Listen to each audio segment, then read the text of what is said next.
In this video I'm going to show you how to share Instagram Reels to your story. That is quite simple and easy to do, so let's begin. And first open up Instagram app and here at the bottom hit Add Reels icon.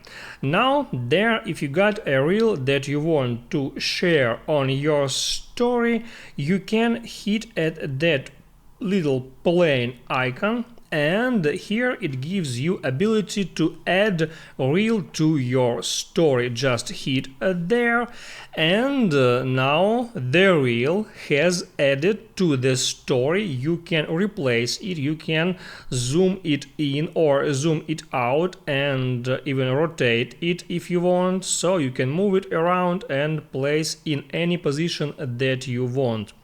And now also here you can change background color, you can add there some text,